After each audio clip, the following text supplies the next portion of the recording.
Welcome back to another episode of Musa and Friends. And today we have a special guest who I'll give the honor to introduce himself. Well, guys, my name is Travis Stevens. How can I put it? I'm a I'm a husband to one wife.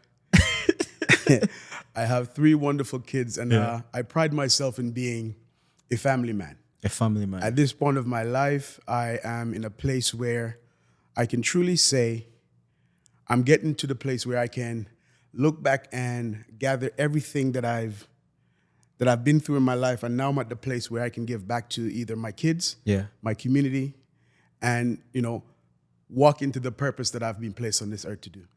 And I see that to be many different things. Yeah. To either be a great father, because Yeah. again, the example that I had, which was quite minimal, because unfortunately my dad passed away when I was quite young, when Yeah. I was 4 years old. So I've always longed for that notion of how to be the father that I always wanted. Okay. And now God has blessed me with three kids, and I'm trying to be the best that I can be. Made a few mistakes, quite a few, Quite a few. quite a few. But again, I've always prided myself on, even though I make mistakes, even though I fall, even though I stumble, Yeah. get back up, try again. Because again, at the end of the day, I believe that He has blessed me with these kids, and there's something that I have to impart into them for them to walk into their future. And outside of that, to be a great husband. Okay. I've never had that model in my life. Yeah. I've never had that as something that I've seen on a day-to-day basis. Funny story, my model of a good husband to wife, father to sons and daughters is Mr. Phil. I grew up watching Fresh Prince of Bel-Air. Oh.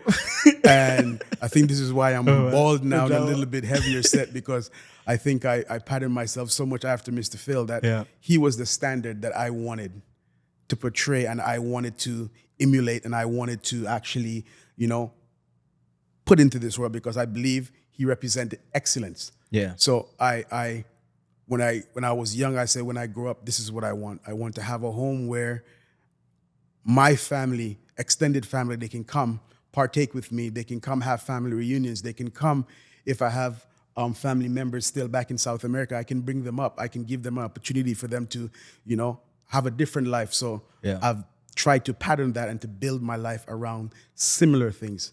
But again, when I say this story to people, they're like, this is crazy. But I'm like, this is what I had, and I used what I had, Mr. Phil. So I was pretty distraught when I found out that he passed. Yeah. Yeah. Okay. So, what advice would you give someone like me? No kid, no wife yet. And I'm also looking to go into that path. What's one advice you'll tell me, like, hey, do this and this, or if you don't do this and this will happen? I would say to you first, Yeah. everyone have a specific journey. Okay. I do not want to give you my blueprint of my journey, because again, Yeah. I may lead you astray. Yeah. Because again, that's my journey. Yeah. What I would say to you is develop yourself. Okay. Work on yourself, get to the place where you can be the best you can be. Because again, when you step into, or you meet that perfect match, your partner, Yeah. make sure that you are ready, that you're in a position that you can bring, how can I put it, fulfillment to his or her life.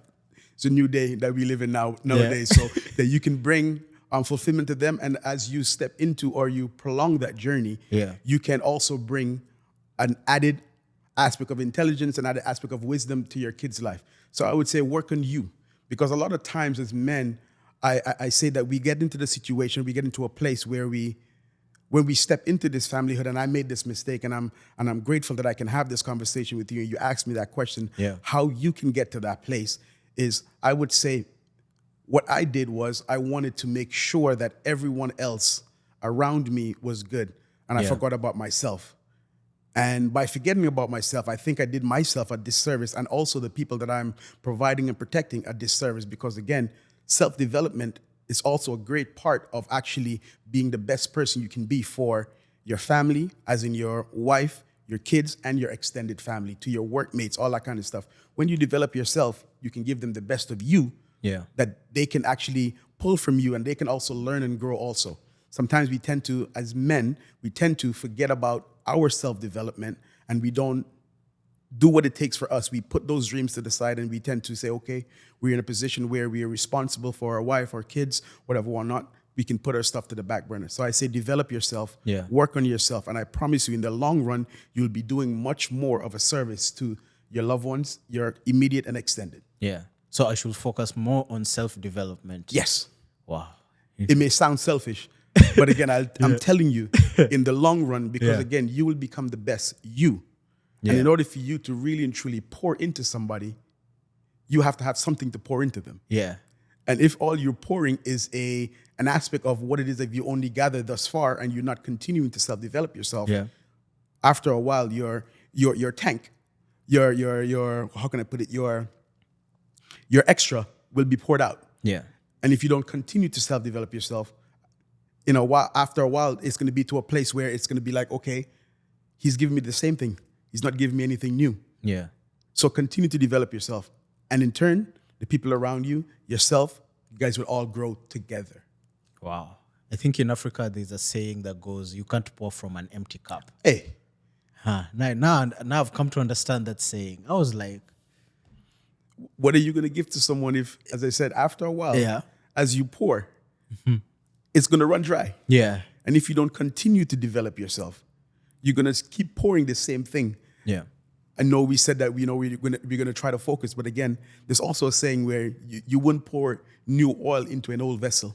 Yeah. So again, you have to continue to develop yourself, continue to grow, and continue to build upon your strengths and also your weaknesses. Yeah. Because sometimes we only try to focus on building our strength, and we forget matter of fact, we try to only build upon building our weaknesses, and we forget our strengths, and that in itself, our strengths kind of depreciate because again, we didn't continue to enhance our education around the things that comes easy to us. Okay. So continue pouring.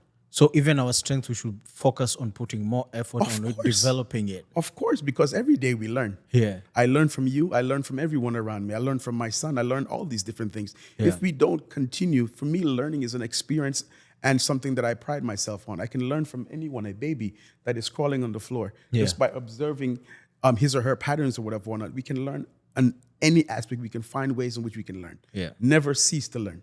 Wow. Interesting. So apart from family life, what else is Travis made of? Apart from family, that is a major part of me. Yeah. But again, my spiritual life is something that means a lot to me. Okay. I'm a youth minister, Yeah. and I'm also a men's minister at my church. Okay. This is what keeps me grounded. This is what, from when I was a young child, kept me on the straight and narrow path, because I was very, how can I put it, mischievous. Yeah. My mom would say disgusting. Yeah. Because again, I would try to find, I'm the last child, so I'm a bit rotten. I'm spoiled. The Yeah. older siblings got most of the discipline, and I came to North America, and I kind of adjusted to the Western society ways of things, and my mom gives me these subtle warnings. If you were home, this would have been so different. Different, yeah. So I'm grateful that I have an opportunity to have some of the things or the learnings and the teachings from back home, and also have an opportunity to come to this wonderful society and learn or have all these opportunities that I have here in Canada. Yeah. So outside, as you said, outside of family, my spiritual life, and also get into the place where I just stepped into my 40s. So for me, that was something that I was, in a sense, looking forward to. But Life now begins at 40. I'm like, okay, you cannot continue to wear your Jordans as much, whatever, or not, because I like nice shoes. I like these different things. So my friends or the youth that I work with, they normally would say, you're in your 40s now. So they're giving me subtle hints that I'm no longer a youth. Yeah. So I'm like, no, I hear you, but again, I can still, I mesh with some of the jargons that happens, and I can still flow with the conversation, but they're finding subtle ways to let me know that you're in your 40s now. Take it easy. You old. And my body's just giving me all the signals too. When you're younger, you bump your toe, and about a couple hours it's gone. Now the body is like, listen to me, your toe is hurting. Go fix that. There might be something wrong. It's been 2 weeks, and you're still feeling that. So I'm glad to step into it. But again, I'm looking forward to what this chapter holds for me. Yeah. I'm really looking forward to what this chapter holds. Really am. In many different ways. Yeah. So being a youth minister, what are some of the challenges and some of the solutions you've found working with the youth? It is, I would say it is not difficult, but again, it is in a way, how can I put it? It is unique. Yeah. Because again, I remember when I was a youth. Yeah. And I tried to use life experience, but again, try to adapt it to this generation, to this culture, to this to where we at right now. Yeah. And some of the challenges of some of these things that these kids are going through at such a young age, to me, it is terrifying. Yeah. I'm wondering, how are they able to navigate the exposures of all the different things that they have right at their fingertips? Yeah. For me, I remember similar situations that I would have to go over the moon to experience certain these things. But for now, with this generation, with the technology that we have readily available, Yeah. everything is right there in front of them. For example, if there was a situation that you had at school where you had someone in your class that you maybe didn't get along with or whatever or not, and Yeah. so happens that a fight break out, no one would know about this fight maybe 2-3 weeks. But nowadays, anything like that happens, everyone is on their phone. It's on their phone. It's And trending. it's halfway across the world in a minute. Yeah. And again, you cannot even hide from not to say hide, you cannot even have an aspect of privacy, an aspect of, oops, I made a mistake. All mistakes is publicized. Yeah. Everything is right there. And everyone is seeing your flaws right there in front of you. Yeah. And if you're not, especially with the generation, let's say the technology generation, no one is interacting directly. No one is having conversations like we're having right now. Yeah. If they're having these conversations over the phone, it's over the computers. And I'm not knocking it. Again, utilize the technology that is there, but again, find a balance. Yeah. Because again, if you don't have means or abilities to have direct conversation with someone, when you're on the computer or the phone, you can hang up the phone.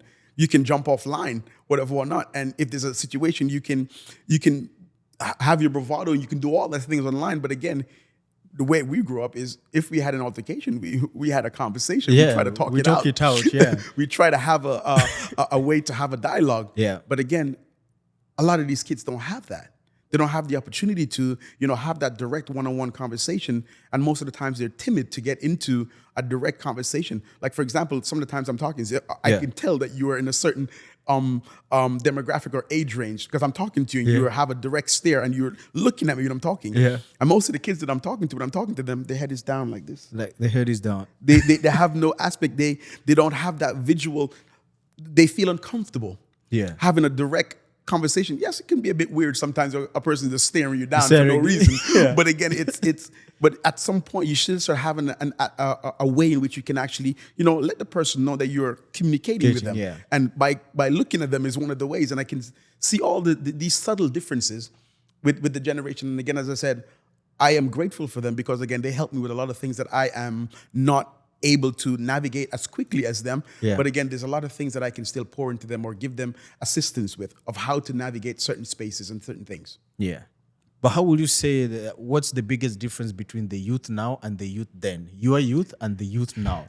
I don't think there's that much difference because again, as this old saying goes, Yeah. there's nothing new under the sun. That's true. So there's situations that may occur, but again, it's occurring a little bit differently. Yeah. For example, you might have bullying in the when I'm growing up maybe in the gym or wherever it is we go for a lunch. Yeah. Now there's cyberbullying. So it's still bullying. Still bullying, yeah. It's still bullying. So all these things that we may experience in different ways, it's still happening. But again, if you're unable to or you don't have a space to, for example, nowadays too, for example, with these kids, how they are experiencing the world and how they're growing up, most of the times is in front of an aspect of technology. Yeah. They don't have that direct conversation even at home. That's why I try to have my little guy with me as much as possible. Yeah.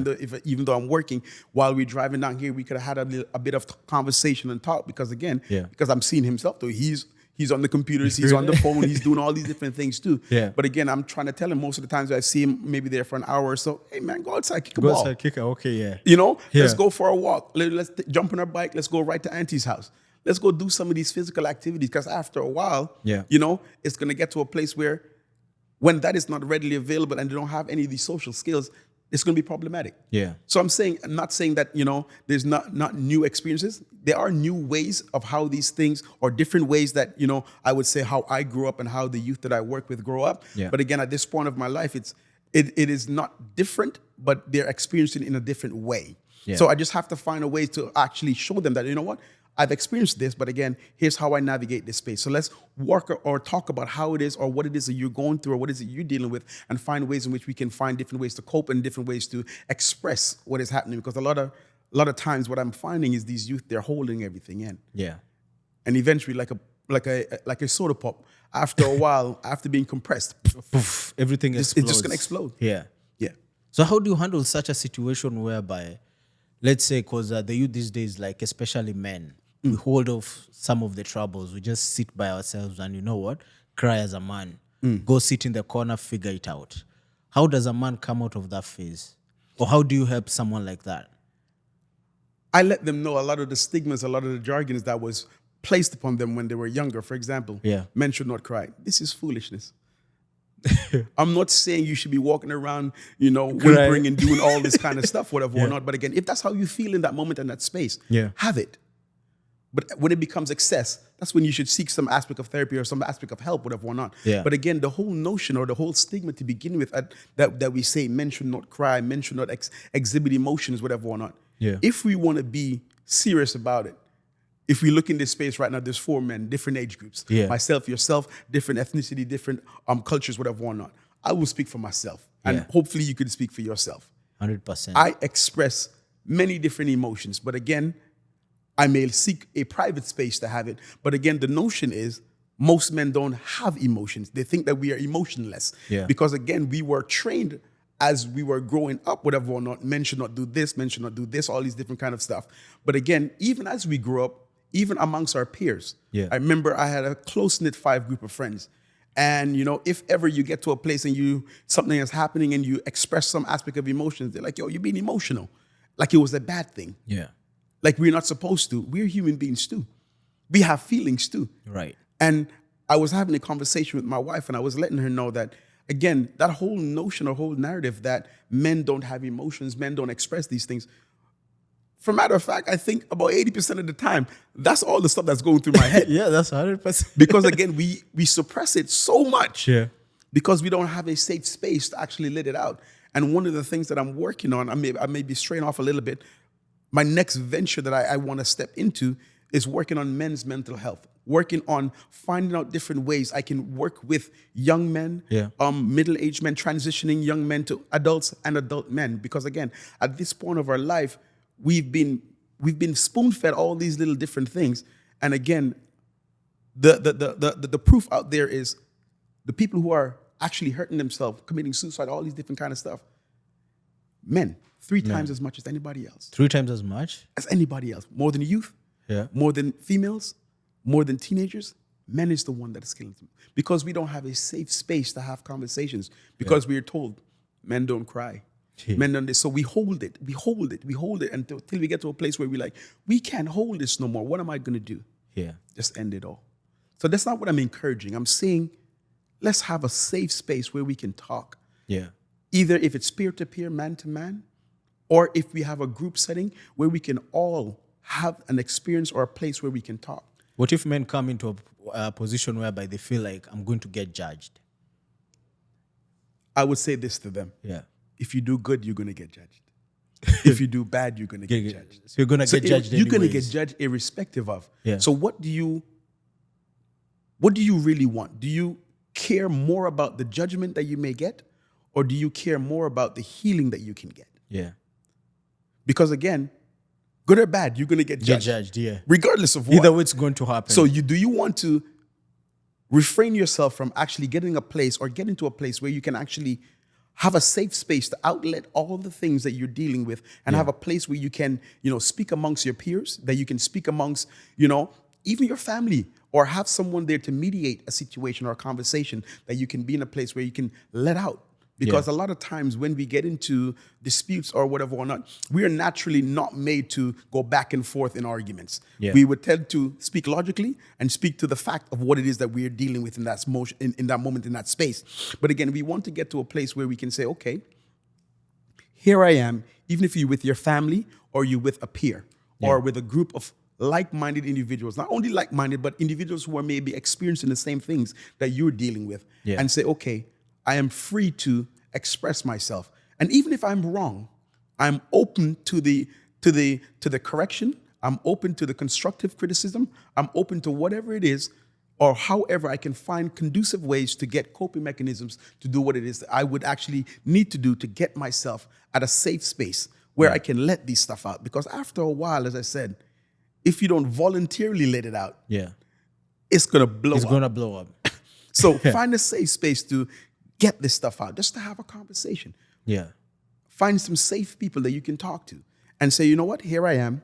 Hey, man, I'm dealing with this. And not have to worry about the notion that, okay, if I tell you this, you're going to laugh at me. If you laugh at me, hey, man, hey, great, you're laughing at me. Yeah. Maybe you're experiencing the same thing too. And I'm giving you a space to let you know that you're not the only one that's dealing with this. I'm dealing with it too. Yeah. How can we not hurt even longer? How can we let go of some of this stuff and say, okay, enough. Yeah. I just want to talk about it.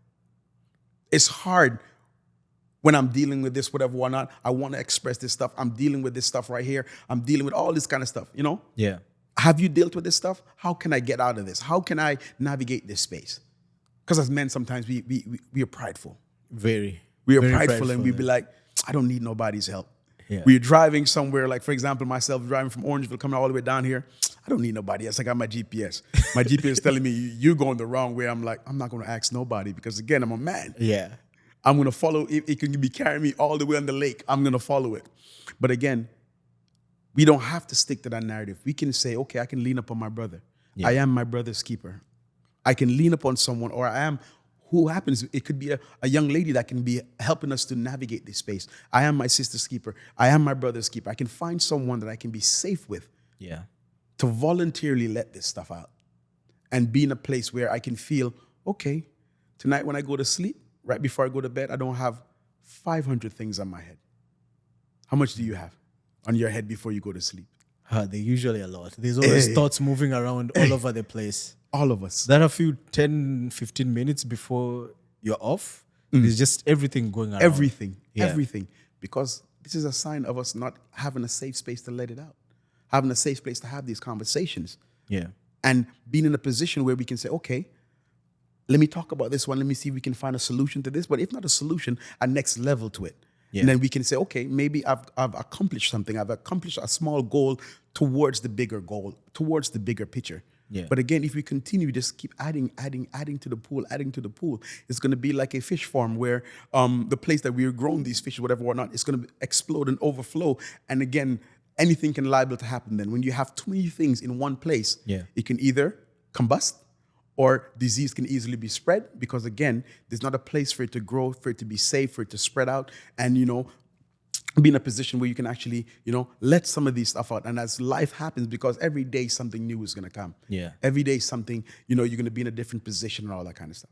Wow.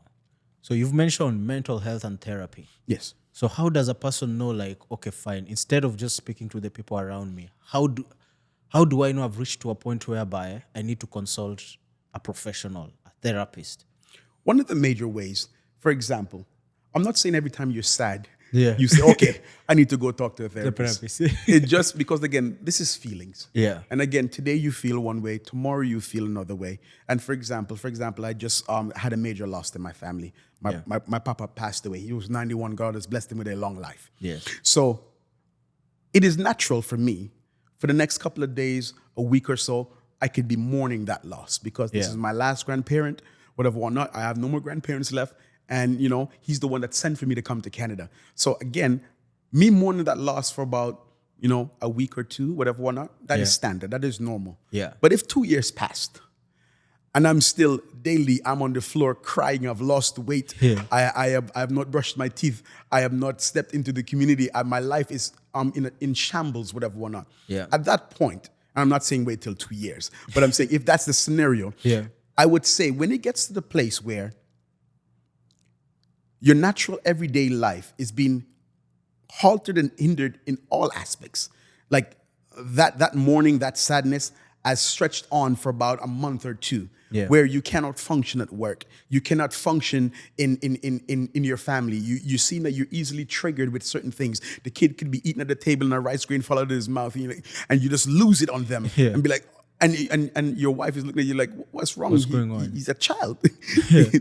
He's gonna, spill. He's gonna cause a little bit of mess. Yeah. But again, you are not able to make the disconnect, and you are just losing it on every little things. That's a subtle sign of, okay, this is more than. Yeah. This is more than. Or you're in a position where all of a sudden you don't know, nothing major has happened. Yes, you may have your everyday trials on a day-to-day basis, but you just have these sudden slumps of just sadness. But you don't know, like, again, nothing that you can pinpoint that majorly happened, but again, you just keep having these prolonged stints of just, of sadness, or even sometimes it can be an urge to just want to step out of your regular space. Yeah. Like, for example, if you normally used to go to, the club like maybe once a week or once a month, I should say, whatever, whatnot. And all of a sudden now you're going Friday, Saturday, Sunday, every single week. That means there's a difference, and there's an imbalance or a difference in how your normal life would go. And at that point, even though it can be something where you're trying to cheer yourself up, but again, that's your body saying to you, okay, something is off balance here right now. Yeah. So even if it can be on the opposite side, it can be the aspect of sadness where you can see prolonged sadness, or it can be in the opposite side where you can see, your desire to step out and do different things that you don't normally do. That can be a sense, or your friend is saying to you, hey, Moses, I don't understand. Normally you will be doing this. Now I'm seeing you doing it. For example, if you participate in whatever or not, it's legal now, cannabis, whatever or not, and you may smoke once a week, whatever or not. Yeah. And I'm seeing you as my boy, whatever. I'm seeing you, maybe smoking like 5 days a week. I'm like, Moses, what's going on, brother? Brother, hey. I don't know if you hit the lottery or whatever or not, or maybe you're just going through something that you have to hit it 5 times a week. Yeah. What's happening? What's going on? Yeah. And look for those subtle signs when your close friends around you is saying, what's going on, Moses? Is there something happening here?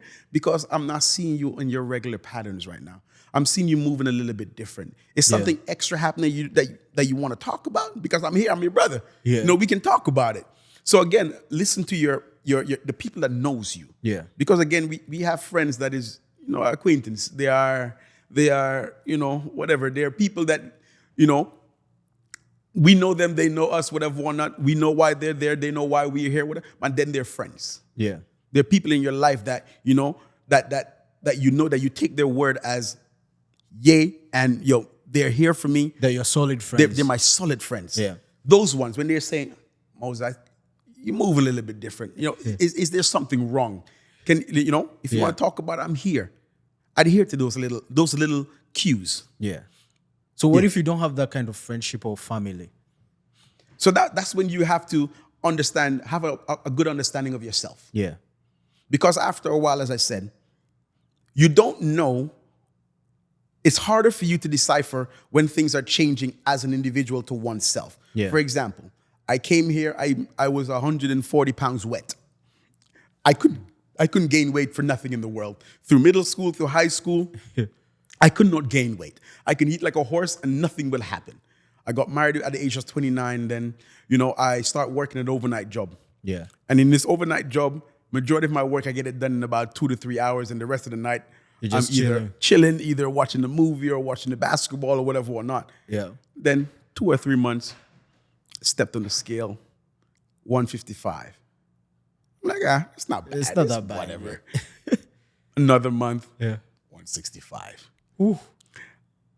I looked in the mirror, I'm like, trying to grow in a belly or something, whatever or not, but I'm still not worried. Yeah. Because again, we're seeing ourselves every day, and you cannot see the difference really because you're seeing yourself every day. Then another month rolled by, 175. I booked up with one of my friends. Yeah. And he looked at me, and his first statement was, and this was one of my good friends. Good friends, like, yeah.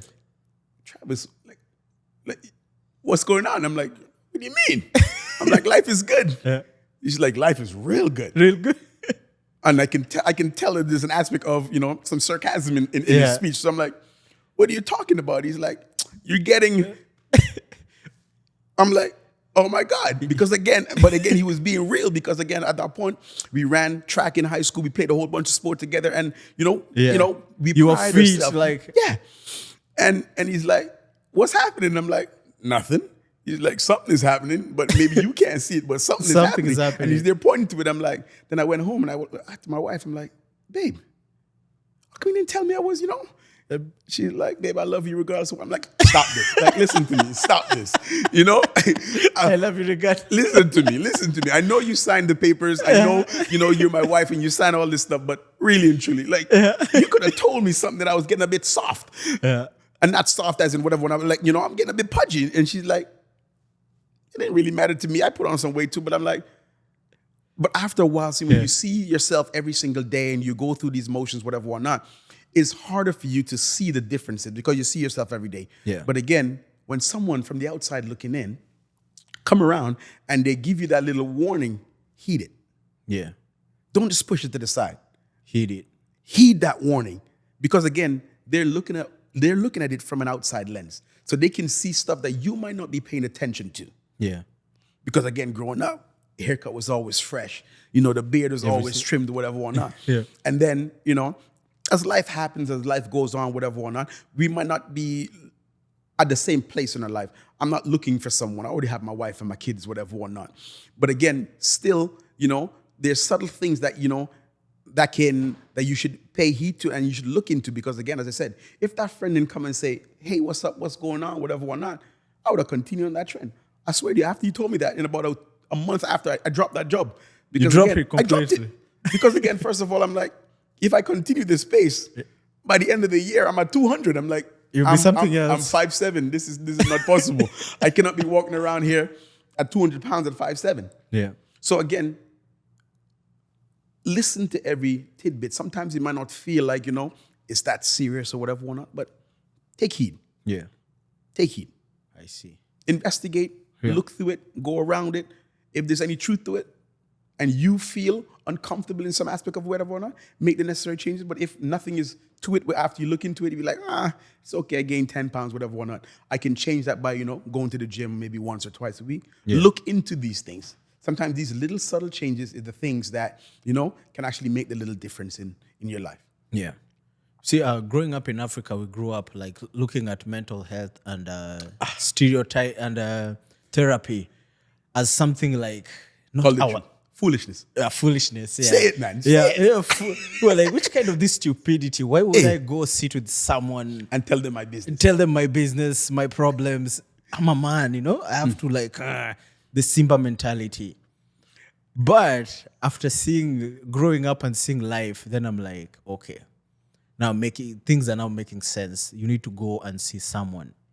When you say now that you're of the age where you've experienced life out of your own lens, can you elaborate or expound upon that a little bit more? Because again, there's a point why I'm asking this question too. Because again, as I said, growing up, we were fed the notion, especially young men growing up. Exactly. Because again, in my family, my older brother, he left and he came to Canada much older than me. So I grew up with just my sisters and myself. So I was the only man in the house. Yeah. And with my sisters and my mom, emotions is flying everywhere, whatever or not. They can cry, they can do whatever they want. Yeah. And me, every time I'm in any aspect of distress, I start to cry. My sister would look at me, boys don't cry. My mom would look at me, boys don't cry, whatever or not. So I know I'm feeling a certain way. I'm like, you know what? I left the house, I'd run, go climb a tree, and I was sitting in the tree. Yeah. And I cry up there because again, I'm so overwhelmed. I'm so in a position of either sad or whatever emotion I was feeling then that I wanted to express myself. Yeah. But again, it wasn't a safe space to do it in my house. So I would run, either go to my friend and play and push it to the side. But I would remember of moments where when my friends wasn't there, when my mom and my sister wasn't there, I was so sad because I pushed it aside and never dealt with it. Yeah. This is why certain things get to a place where when you keep pushing things to a side, an analogy is this wonderful carpet is flat and plush to the ground. Yeah. If there's an issue, if I take this mug right here and I push it under the carpet, it might be elevated a little bit, but it will still be flat. It might not be enough to garner your attention that there's something there. Yeah. But after a while, I keep adding another one, and the mountain under the carpet becomes so high. We're going to look at it, it's like, this is not a carpet no more. Yeah. There's something there. Or in another analogy or another way to put it, after you keep shoving stuff underground, an odor starts to happen. Yeah. You start to smell something. Yeah. And you're like, something is wrong with this environment. Yeah. And after a while, whatever it is that you are avoiding, and you're not talking about, or you're not trying to explore ways to express yourself. And again, don't be upset even after you express yourself. Someone would give you a constructive criticism and say, okay, yes, how you're feeling right now is valid. Yeah. It is your feelings. You can have it. But again, this is how you feel now with different life experience and different situations. You may look at things a little bit different. Don't be discouraged if what you were feeling was wrong. Yeah. I would say to anyone who comes to me and have a conversation with me, even if I know right off the jump that they're wrong, I would validate their feelings. Because again, maybe because the lack of knowledge or lack of experience with what it is that they're currently dealing with, they might not know how to navigate, or they might not know any safe ways to, or safe coping mechanism to deal with whatever it is that they're dealing with. Yeah. I would validate their feelings and then say, hey, here's an option. Let's try this. How does this work? And give them an opportunity to resolve or try to come to a conclusion or a solution to what it is they're dealing with, which is basically called solution-based therapy. Yeah. And try to figure out how, okay, I've dealt with this before. I tried this didn't work. Now I was offered this other perspective of how to deal with it. I've tried this. Okay, this is a little bit different. It might not be perfect, but again, I feel like I can navigate how I deal with my emotions, or I can do this when I start feeling that, okay, I'm getting to that place where it is something that I can't deal with, or it's uncontrollable. Yeah. So giving them different coping mechanisms and giving them different solutions to deal with their issues, again, and then let them come to the conclusion and say, okay, maybe what I was thinking was wrong. Here's another way that I can deal with it. Because sometimes when you come off right off the bat and say someone is wrong, they don't want to talk to you no more. Yeah. Because you're doing what everyone else has been doing to them before. Everyone is telling them, oh, your feelings doesn't mean nothing. You're wrong. No. Oh. How they feel in that moment Yeah. is theirs. Let them have it. But again, okay, let's talk about it. Tell me exactly how you feel. Yeah. I'm here to listen. I'm here to be that sounding board where you can tell me anything. No judgment is coming from you. I'm here to listen. Yeah. And through that process, some of my sessions, it would be me having a conversation with someone, and I would say to them one sentence, I let them just air everything out and let them talk. Because again, sometimes that's all they need sometimes. A place for them to express themselves, because they're so built up. Yeah. They're so accustomed to everyone just shutting them down that when they start talking, it's like how can I put it? You know when a pipe is being clogged up and you remove that clog? Everything just out. So my job that day or the first session, cross my leg, tell me what is going on. Yeah. I'm here to listen. You just hear that to listen. When they ask me a question, that's when I talk. Wow. Then after that, we can get to the place where we can take little pieces. We can break it down. We can do all these little steps, and we can find ways to say, okay, how can we not get this clog to happen again? When this happened here, if there's an issue between you and your partner, if there's an issue between you and your best friend, if there's an issue between you and your mom, if there's an issue between you and your teachers, one of your peers at school, whatever, whatnot, what do you normally do? I normally don't say anything to them. I just let it continue on, whatever, whatnot. Then after a while, if they do it 4 or 5, 6, 7 times, I explode on them. Let's try this. When it happened the first time, talk to them.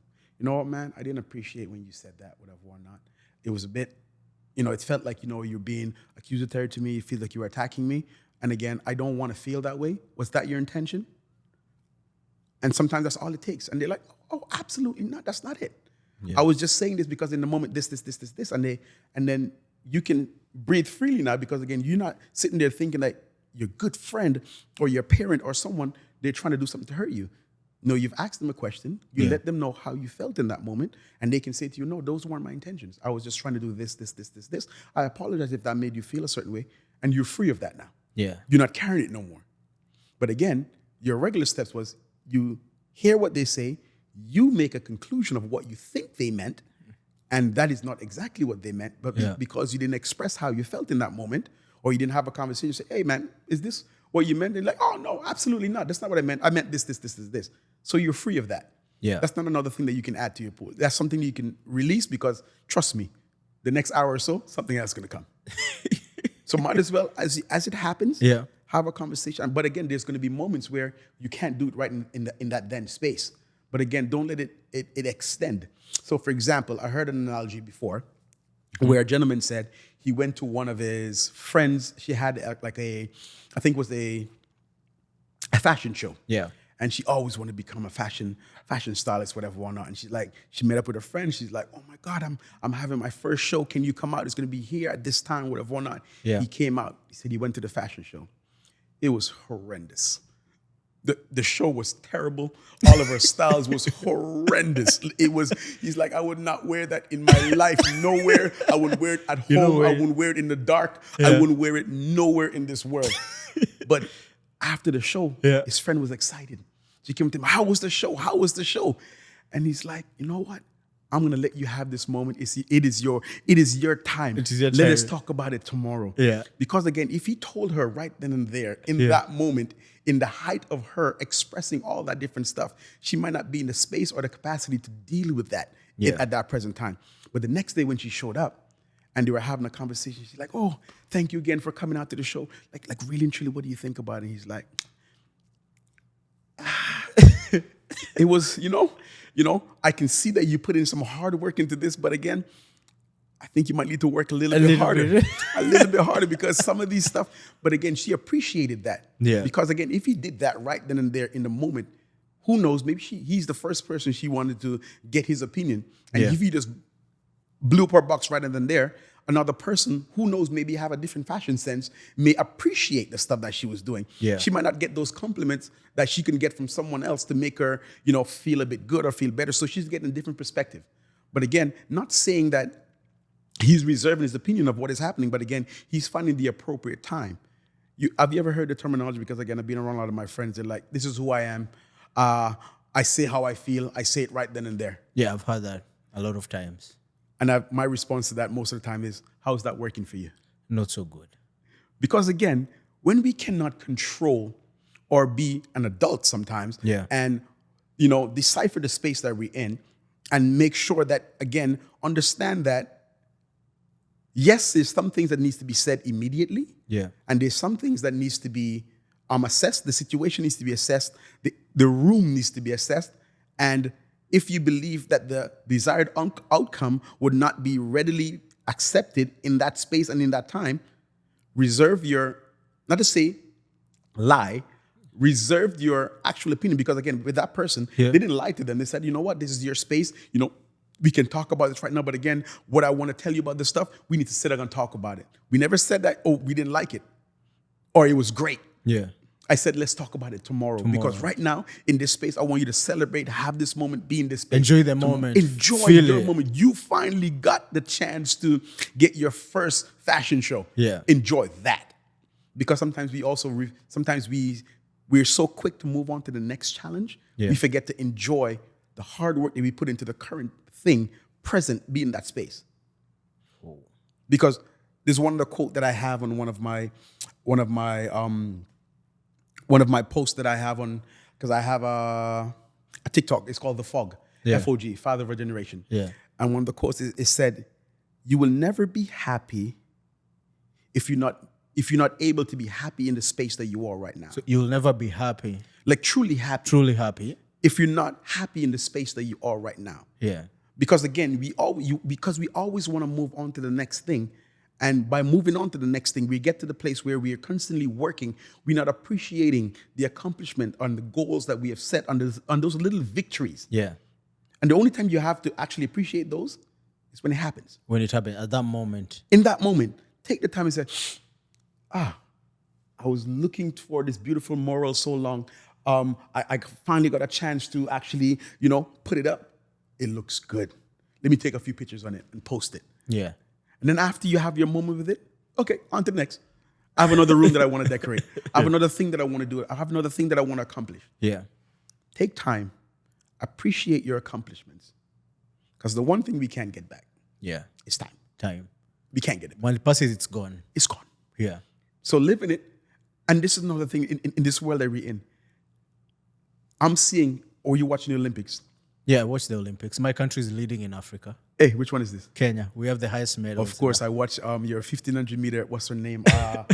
She's one of my favorite athletic stars. Yeah. But again, I'm watching the Olympics and I'm seeing people in the stand who paid thousands of dollars to get that seat Yeah. to see these marvelous athletes do what they're great at. They're on their phone recording it.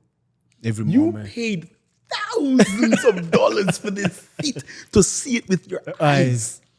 And you are taking time To to record. put a phone to record it when your eyes is like, brother, you paid thousands of dollars, but you want to record a moment for someone else when you were there.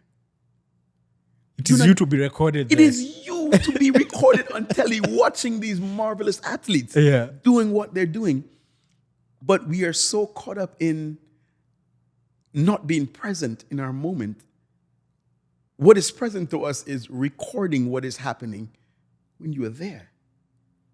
It's irony. If we really sit down and think about it, Yeah, right now I'm thinking about it. you are sitting down in seats that you paid thousands of dollars. Yeah. Because not everyone Can come. afford even. They can afford to Even go, those who can afford, maybe they never got the tickets. but you are there. Live and direct. Live. God has blessed you to see this great athletic achievement. Yeah. And you pull out your phone To record. to record, looking at your phone when it's happening right there. This is where we are right now. That's where we are right now. We are not self-focused. We are worried about everything around us. And there are times where we forget about the most important thing. Yeah. Because again, we are taught that if we focus on ourselves, we are selfish. But in reality, if we really want to help someone, Yeah. the first person we must help It's us. is ourselves. Yeah. How can I be of help to you? And I'm struggling also. It's like the blind leading the blind. The blade, yeah. But this stuff is right in front of our face, but we are so caught up with all of these different things that assist us to do things even faster, all these different things, that we don't realize that we are blessed with a wonderful memory, that we can tell someone what we saw. Yeah. But again, we feel more comfortable that our technology would do it. But little do we know, it's the Olympics. There are thousands of cameras Already there. already there. Expensive ones. Expensive ones. They're going to have clearer pictures, zoomed in, whatever, whatnot. And it's going to be on the internet all over the world. Why are you helping them? Why are you doing their job? They're getting paid to do it. They're getting paid. So you want to pay twice. So you want to pay for your seat and also pay them, the broadcasting, to watch the stuff that they broadcast and you were trying to broadcast it too. So you want to pay twice. It's okay. Pay twice. Do your thing. Do you? So then one of my final questions now is, how do we fix the next generation not to focus on such kind of stuff, for them to enjoy the moment? Again, I wouldn't say fix them. Because again, Yeah. yes, there are challenges. Because I remember when I was their age, Yeah. my older generations were saying the same thing to me.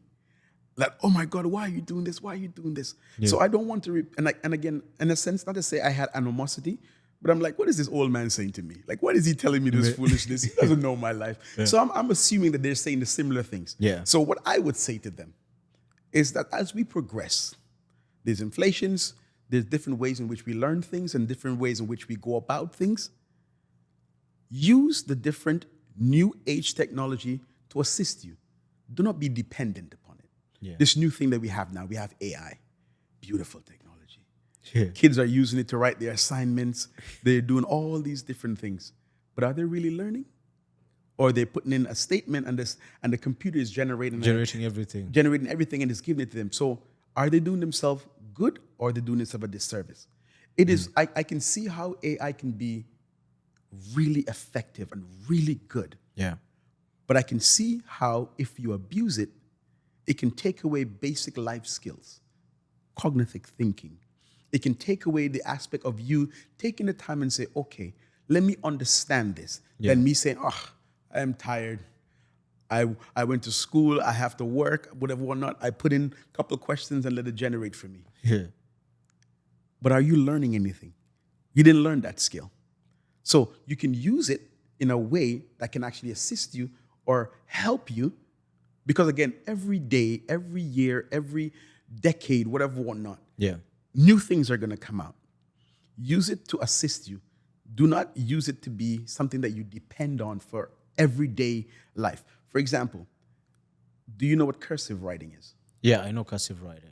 Like it's writing by there's a way it has a It's curves. Yeah. when I came to Canada, so cause from back home, when I grew up in South America, Guyana, from a very young age, Yeah. we write print, and we start handwriting cursive, all this different stuff. Yeah. From back home, I came to Canada. That wasn't part of the curriculum, and I was writing something in cursive. Yeah. I was being creative. I saw this beautiful young lady. I was 13, 14. I wanted to send her a nice little note. No, yeah. And I'm writing to her in cursive because, again, this looks better to me. In my Yeah. eyes, it looks more, More creative. nice, whatever one. And I give it to her. She came back the next day. She's like, why would you write in a different language and give it to me? A different language. Hieroglyphics. I'm like, no, it's cursive. She's like, what is that? I'm like, you do not know what cursive is. And I'm not saying this to degrade or put anyone down. Yeah. But again, it's little things like that where we can step away from. What if one day our computer's not working? Yeah. Are we able to still put pen to paper and write? What if up to the other day, one of the systems were down and a lot of people could not do a lot of things because, again, the computer, because if like Rogers, Bell, all these major big companies, if they go down, Yeah. and the internet and the stuff goes down, we have to depend on modern day stuff. Yeah. Like, again, putting pen to paper, understanding that if I give $20, something comes up to $15.50. What's the call? I have $4.50 left for change, whatever or not. Yeah. Some of these stuff, mental math. We are so dependent on calculators. We're so dependent on all these different things. When growing up, these were basic skills that we have on a day-to-day basis. So this is a way in which we can progress into another decade, another live stream. And again, some of the skills that we should be transferring into the current life that we're living, we lose them because we're so dependent on the new age technology that we can't do simple basic math. When I first came here, I find it pleasurable. If I go into the store and say, I go buy a candy, what's the call, like for $1.74, I would give them $20. And even though I have the perfect change, just to see if they know to give me the proper change. And I see them struggling, pulling out calculators and I'm like, but again, for me, as I said, I may find that to be a joke, but again, I would teach, I would let the current generation know that these skills are valuable skills. Yeah. That as we go along in life, these things can actually assist us as we go along in life. And, it can assist or get us to the place where we can, have creative thinking. Back home, my telly was this big. Brother. Big. Was it like black and white? The one you have to slap on the side. Hey. I know them. So when I came, like, television wasn't something that, even to this day, now mostly I would watch sports. That's it. Yeah. But again, back home, I come home from school, we go outside, we playing soccer. Yeah. We're playing cricket. We're doing these things. We're active. We're doing all these things. But now, my son wants to be on the computer. He wants to be in his video game system. And I'm not knocking that. If this is how you be creative, but again, don't be so dependent that it takes away your physical ability. Yeah. Because play is a natural thing that can help a child grow, be strong, and be healthy. But again, if play is relegated to sitting down in front of a computer, they're already starting their process to an unhealthy life. Yeah. Where we had it so freely home that I used to make my own little scooter because, again, I had to be creative because, again, I didn't have someone to make dancing or watching a telly or to doing a game, whatever, whatnot. Yeah. I had to do it myself. I would take the empty matchbox and take the cork top from a bottle, put on 2 wheels on a box and I'm pulling it behind me, or I take the wheel from a bicycle. And I had to use my creativity to find ways to entertain myself. Yeah. But again, that gave me a lot of skills, tangible skills, creative skills that, for example, someone who have everything handed to them or given to them may, not to say depreciate, not to say that they cannot gain skills through this way, but again, it takes away from them learning how to do stuff on their own. Yeah.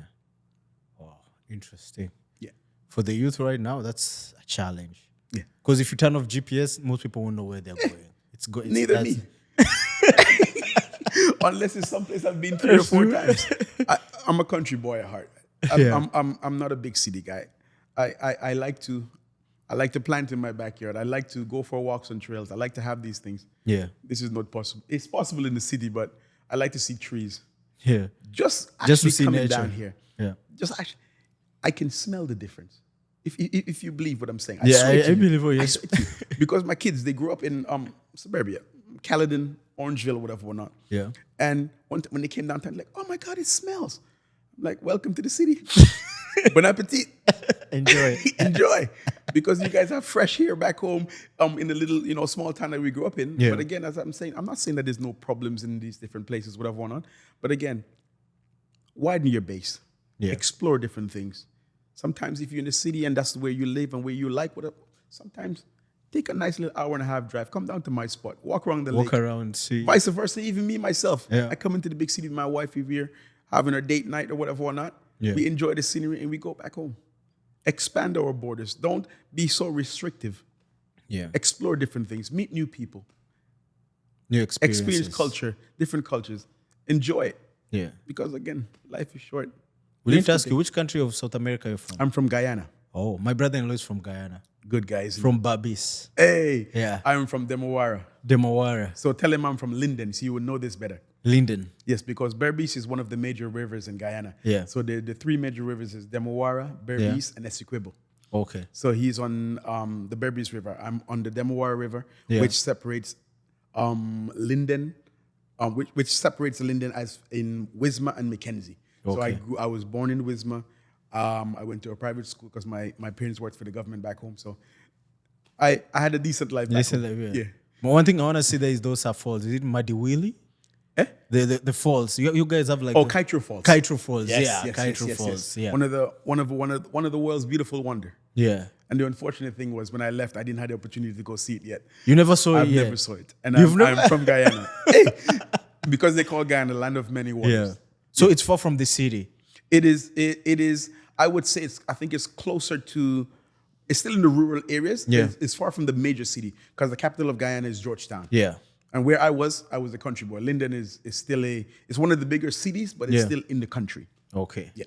So as you finally let people know where to find you and how to get into contact with you. So there's many things myself and my wife has explored. Presently, we've had a business for the last 7 years. Yeah. It's called Brampton Literacy Center. Okay. What we do at Brampton Literacy Center, we work with different age groups. We tutor, Yeah. edit, and counseling. So besides myself, my wife is also a registered therapist. Yeah. So we have the Brampton Literacy Center and we have the therapy table. Yeah. Where we can actually do we do individual counseling. My wife does marriage counseling. Yeah. She does group counseling, and we also do consultations. We also tutor from kindergarten all the way up to university. We Yeah. have individuals who are actually trying to work in their CV and actually do work to progress in their professional career. We Yeah. work with that also.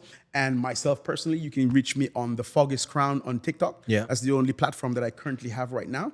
And again, also on Instagram, you can look up for Brampton Literacy Center and also Therapy Table. Therapy table. Something that both me and my wife endeavor. I do speak with groups, different groups. So I work with MACA, I work with Anchor, I've worked with the school board, where I go into the school, teach or work with kids on bullying, work with kids on mental health and how to deal with these different kind of stuff. So I do speaking engagements on many different platforms. So Yeah. again, feel free, reach out. Okay, 100%. So your last words to the youth. My last word to the youth. Yeah. Every day is going to be a new experience. Every day is going to be a new experience. Every day is going to be a new experience. Live in that experience. Yeah. If it's not for you or it's not in a positive way, find ways of how not to be discouraged that day might not be the day that you hoped it was. Yeah. But know that there's always a tomorrow. And tomorrow could be a different situation. The platform where I normally work is within the shelter system. Yeah. And a story I didn't tell you is that when I first came here, Yeah. my same grandfather that I told you about that just passed on. Yeah. 2 months after we've been here, he kicked us out and I lived in a shelter. He kicked you out. We had an altercation at the house, called the cops. We ended up being kicked out. 2 to 3 months of being in Canada. And we lived in a shelter not too far from here, downtown Toronto. It's called Red Door Shelter. Wow. So we were new into school. Yeah. It was winter, terrifying. The Winter. most terrifying thing of my life. I grew up in South America. Yeah. The weather The most there we is- have is rain. Prolonged rain. Rain, yeah. Now I'm seeing ice falling from the sky. This is madness. I never had a fridge at home. Yeah. So I am here, terrified, me and my sister, traveling on the train. I'm terrified of escalators at that point of my life because I'm like, how is it going up and then And come then all the way coming- down? So when I reach to the top, it's going to suck me in. All these little different cultural differences, because I've never seen an escalator in my life. Yeah. I've never seen a building past 4 stories. And I'm living in downtown Toronto. Toronto when I'm like, Everything's tall. what is this? To this day, as I told you, I'm here 30 years. Yeah. I've touched the CN Tower about 5 or 6 times. I've never went in it because I'm terrified of heights. Terrified. You've never gone up there? I have never. I've been in this country close to 30 years, 29 years. So with that experience and me working, actually, because again, as we go through life, things are going to happen. But Yeah. I believe everything happens for a reason. So even though it may feel like a tragic situation where my grandfather, chose to ask us to leave and me living in a shelter, I knew why I had to go through that. Yeah. Because later on in my life, 20 years after, I was a manager at a shelter. So when youth comes in Yeah. and they're talking to me about, you don't know what it's like to be in a shelter. You don't know what it's like to have your family disown you, put you out and do all that kind of stuff. I let them talk. And when they're done, I'm like, I know exactly what I know what you feel. I know exactly. I was there. Yeah. But I'm letting you know, today, even though it may be a rough experience that you're dealing with, and even though it may seem confusing and you may not know what your next step is, I was you. Now I'm sitting here telling you, here's the blueprint. Today may be rough. Yeah. Tomorrow, if you connect yourself to the right resources, to the right people, because not everyone is the right people or the right person. Right. You connect yourself to the right resources, to the right person, they can help you navigate, and you can be in a position sitting here helping another person out. Because again, you have the life and the lived experience to help them navigate whatever it is that they're going through. So again, as you said, my final word, Yeah. today might be rough, but tomorrow could be a glorious day. Don't be down by the rough day that you're having today. Yeah. Smile. It might be hard, smile. Smile.